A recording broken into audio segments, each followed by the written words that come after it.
If you've ever rolled out a new SharePoint dashboard only to watch your users ignore it completely, you're not alone. What if you could make Microsoft Viva Connections the homepage they'll actually use and customize every tile, data feed, and workflow step by step?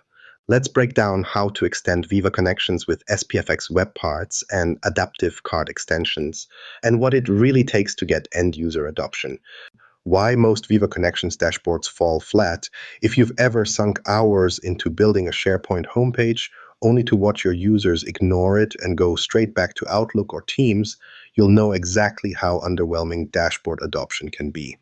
It's a pattern a lot of us recognize. Leadership gets excited, IT gets asked for a modern, all-in-one place, and then nobody uses it. Here's the odd part. The technology works, the dashboard loads, the tabs point to the right places, but you log in after week one and usage has already flatlined. It stings a bit when you realize your central hub is just collecting digital dust right next to that abandoned OneNote section from 2 years ago. The theory behind Viva Connections is promising. One dashboard that connects your team to announcements, resources, personalized links right inside Teams. The reality, though, is a little different. Even after a textbook rollout, the adoption numbers usually fizzle after the initial push. There's often a mismatch between what IT thinks employees need, like a clean announcements feed or a link to HR policies, and what staff actually use day to day. For many, Teams already feels like the only doorway they need, with files, chat, and a calendar a click away. And if users have built their own shortcuts in Outlook or saved links to OneDrive, why go hunting through a dashboard that feels generic and disconnected from their real work? Disconnected systems are one of the biggest culprits here. Every organization has pockets of data, maybe purchase orders live in SAP, tickets in Jira or ServiceNow, and files scattered across Teams, SharePoint, and personal drives. The out-of-the-box Viva Connections dashboard often stops at surfacing a few SharePoint pages, a news web part, and some static links. It can feel like a half-hearted attempt to glue things together that, if you're honest, weren't designed to work smoothly with each other in the first place.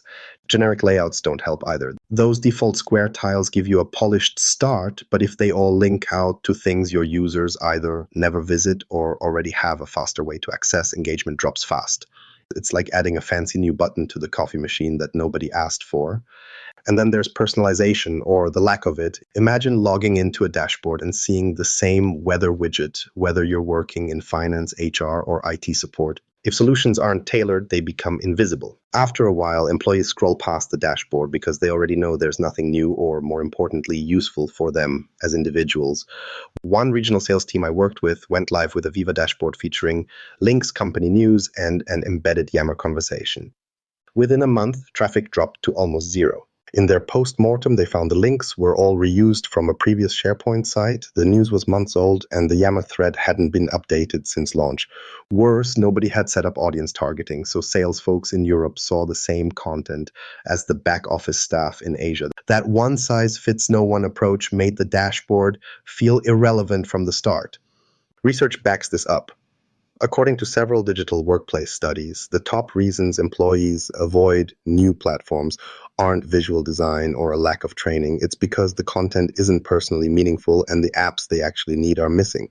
Its focus tends to be on rolling out features, ticking compliance boxes, and keeping the navigation organized. But users, especially in hybrid workplaces, just want a fast way to get to their stuff, no matter where it actually lives in the stack. It's easy to forget we're not just pushing information out, we're competing with established habits and shortcuts built up over years. So how do you fix it? The trick isn't swapping out tiles or adding a chatbot. The real solution is to treat Viva Connections like a system, not just another SharePoint landing page. Every layer, navigation, permissions, data sources, interactivity, needs to play a role and connect back to actual business workflows. When those pieces start to work in sync, usage doesn't just go up, people start expecting more out of the dashboard. They ask for new integrations, surface missing data, and push for more automation. That's when things get interesting. But before you can customize, you need a dashboard that fits your actual environment without breaking everything else you rely on day to day. So where do you even start when building a foundation that doesn't collapse under its own weight? Building the foundation, setting up a dashboard that fits your ecosystem. Ever tried flipping on a fancy new Teams app only to kick off a SharePoint permission nightmare or watch a different app break in the background? Rolling out Viva Connections isn't much different. It's never just a click and go. If you try to layer a dashboard on top of messy overlapping M365 workflows, you're almost guaranteed headaches and worse, user complaints. Let's be honest, most of us don't get to start with a blank slate. Instead, your organization's M365 setup is already packed with legacy site collections, random permission groups, and maybe a few half-baked intranet projects pending migration for the last 6 months. Plugging Viva Connections into that reality can feel less like opening a new app and more like coming home to fix a leaky pipe. While the rest of the family is in the kitchen making breakfast, you can't just bulldoze whatever's already there. Even something as basic as enabling the dashboard can ripple out. Restructure your SharePoint navigation and suddenly links break for one team. Add a custom web part and the load time for mobile users starts creeping up. Adjust audience targeting and you accidentally hide HR forms from the finance group for a week. These are the things nobody puts in the demo videos, but they're the reason half of these projects never get past the pilot stage. Think of it like kitchen renovation while the house is still full. The dashboard is your new countertop, shiny and promising, but only useful if the sink, cabinets, and ovens still line up and work when you're done. You can't move the fridge to another room just because the tile looks nicer. Everything still needs to fit around the way people actually cook. The same goes for setting up Viva Connections. If you drop the dashboard in without thinking through what else is in the digital kitchen, you're just shifting messes around instead of solving them. A team I worked with in healthcare tried going live with Viva Connections out of the box, same navigation for everyone, basic permissions copied over from SharePoint, and no real mapping to what staff did day to day. Adoption just crawled. Then instead of guessing what users might want, they asked each department manager to choose the 4 business apps or resources their teams actually used. Suddenly, the finance team saw links to expense claims, the nursing staff had shift schedules on their front page, and IT support could surface their ticket status directly on the dashboard. Usage didn't just rise, it kept climbing 6 months later. The key? The dashboard wasn't a fixed poster. It was a window into actual business processes. The layout changed as the needs changed. People noticed because those tiles finally gave them a shortcut to something they'd otherwise have to dig around for. No more 10-click journeys just to file paperwork. But to get there, you really have to nail the basics. Start by sorting out your site structure. If news lives in 10 different sites or you've got duplicate pages everywhere, users will end up with broken links or mismatched branding. Audience targeting isn't just a nice to have. It means you can surface a dashboard experience tailored even across roles or geographies instead of forcing everyone to scroll through irrelevant content. Permissions? Get those wrong and you'll either lock out the very people you're trying to help or worse, open the door to sensitive data without meaning to. Don't leave governance to the last minute. It's cheaper to get policies right now than to rebuild things at scale after 6 months of confused access requests. And don't forget the one sticking point that trips up even the savviest admins. Everything you build for desktop needs just as much attention on mobile. The Viva Connections app inside Teams isn't just a shrunken version of your SharePoint dashboard. Visual layouts, navigation, and even security behave differently when users flip from laptop to phone. A tile that fits neatly on the web can overflow or break on mobile, and things like adaptive cards or custom web parts might perform flawlessly in a browser, but sluggishly or not at all on an iPhone. Testing both sides is slow, but saves support tickets later. When you get that foundation right, something shifts. Instead of complaints about needless dashboards, you start to hear requests for more integrations or questions about advanced functionality. Users notice when things actually work. A dashboard that's woven into the flow of work becomes more than a digital roadmap. It's the launchpad for custom features and real productivity gains without tearing up your existing systems in the process. So with the build out solid and the ecosystem mapped, you're ready to try something with more horsepower than just link tiles. Custom web parts and new data-driven components open the next chapter.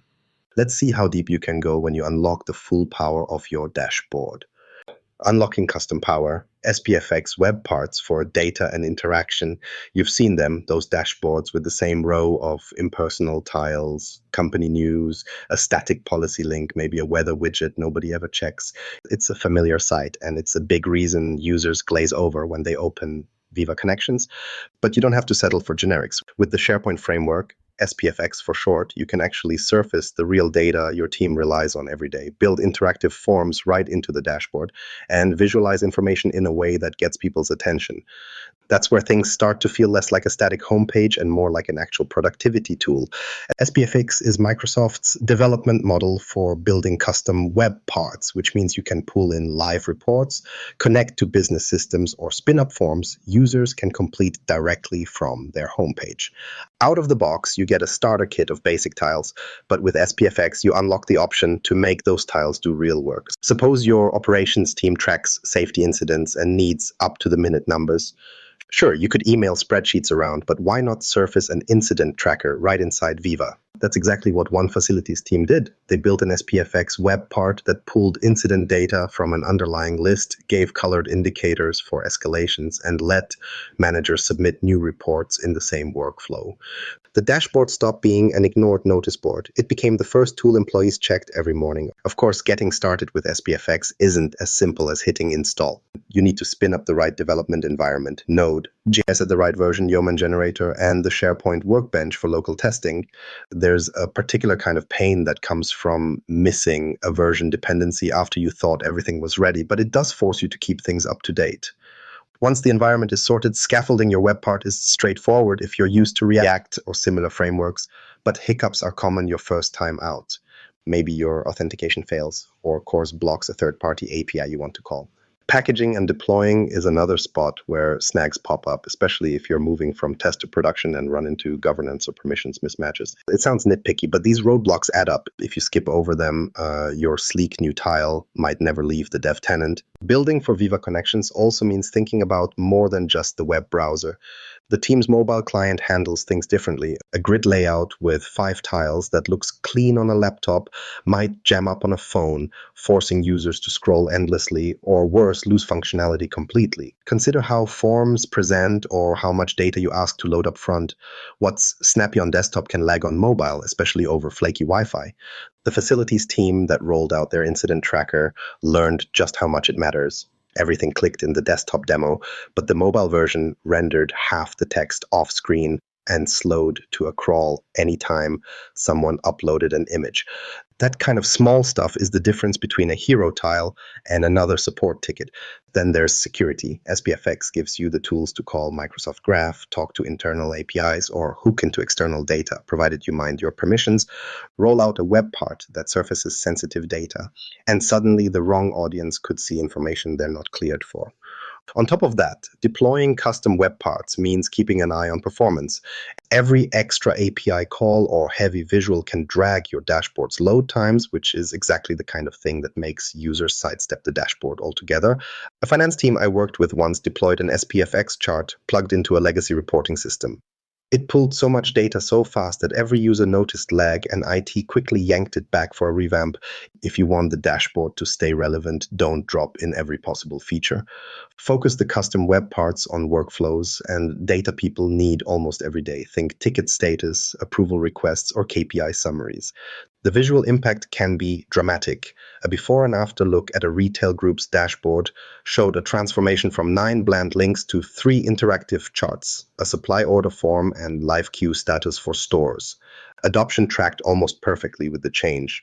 Users logged in more often and actually interacted with the dashboard, not just glanced at it. But sometimes your data lives outside Microsoft 365, or you need to bridge systems Viva wasn't designed for. That's where adaptive card extensions come in, letting you pull in information from far beyond SharePoint alone. Connecting the dots, adaptive card extensions and external integrations. Getting data from outside your Microsoft 365 environment onto a Viva Connections dashboard is a bit like updating your house with smart technology. Except half the devices speak different languages and the user manual is missing pages. This is where adaptive card extensions, or ACEs, can pull weight. Suddenly, the dashboard isn't fenced in by SharePoint. It becomes an actual command center that surfaces live feeds from tools your teams check constantly, like ticketing or project management systems. But the shine wears off fast if connection issues or clunky logins remind users why they used to go straight to the source instead. Say your company manages support tickets in Jira or ServiceNow. It's not uncommon for IT or customer service to live in those apps while the rest of the business barely acknowledges them. Linking those worlds is where ACEs can actually change daily flow. With an ACE, you can embed open tickets, show status updates, and push critical alerts right onto the Viva Connections homepage. For example, a support manager wants to see unassigned high-priority tickets across all teams in a single glance, so they set up an ACE that queries Jira, pulls filtered data, and presents it inside a card. No more shuffling between browser tabs or missing escalations because no one saw the email in their cluttered inbox. Now, the information sits exactly where work already happens. It sounds ideal, but the process isn't plug and play. First, you need to set up the ACE itself. This involves using the SPFX extension generator, configuring card views, and handling data retrieval with whatever APIs your external systems expose. Here's where the fun starts. External APIs change endpoints, alter authentication methods, or impose strict limits on data calls, all of which can break your carefully crafted card with little warning. And while Microsoft Graph is predictable if you're deep in M365, systems like Jira often use OAuth 2.0 or other custom methods, so you'll end up wrangling access tokens, refresh cycles, and consent prompts. It's not just coding, it's ongoing API relationship maintenance. Let's talk authentication for a minute because it's the linchpin for why ACEs succeed or quietly fail. Service accounts seem convenient, but security teams usually clamp down and require tighter controls. So you configure a user-delegated oath, only to be hit with pop-up consent requests or permission scopes that users ignore or misunderstand. A finance group rolling out a ServiceNow ACE hit this wall. After 3 days, half their team stopped using the dashboard because authentication expired in the background and cards stopped updating. What finally worked was a mix of single sign-on and proactive guidance, basically walking users through a one-time login the first time the dashboard loaded and embedding a status message if authentication failed. It wasn't a work of art, but suddenly cards were populated again. Device compatibility is another silent saboteur. You get everything running, demo looks crisp on desktop, but then your VP opens Teams on their phone and half the card text is missing or images don't render. ACEs use adaptive cards, which are meant to resize, but the Teams mobile client has a few quirks, like ignoring some layouts or timing out data loads. Sometimes it's about small details like text sizes or button spacing, but other times entire card actions can disappear. You end up switching between devices, tweaking JSON payloads and layout settings, and occasionally shipping mobile-specific variations to avoid a support nightmare. Where ACEs really click is when they don't just display a static feed, but become entry points to business processes, opening ticket details, triggering approvals, or linking directly into deeper workflows. They're not just widgets scrolled past on the homepage. They're how people move work along without context switching. When deployed carefully, ACEs are woven right into the flow, and adoption numbers spike because employees see their world represented. Troubleshooting does not vanish with ACEs in play. APIs can slow or change, integrations break during updates, or users lose permissions. Best practices here become vital. Handle error states gracefully, keep users informed with fallback messaging, and always monitor authentication for silent failures. It's less about a perfect launch, more about continuous adjustment, because when it works, ACEs can turn your dashboard from a nice to have into an essential window on daily operations that actually gets used. So what happens when those custom web parts, ACEs, and foundational work all operate together in one dashboard? That's the moment where things finally start to feel like the digital workspace everyone was promised.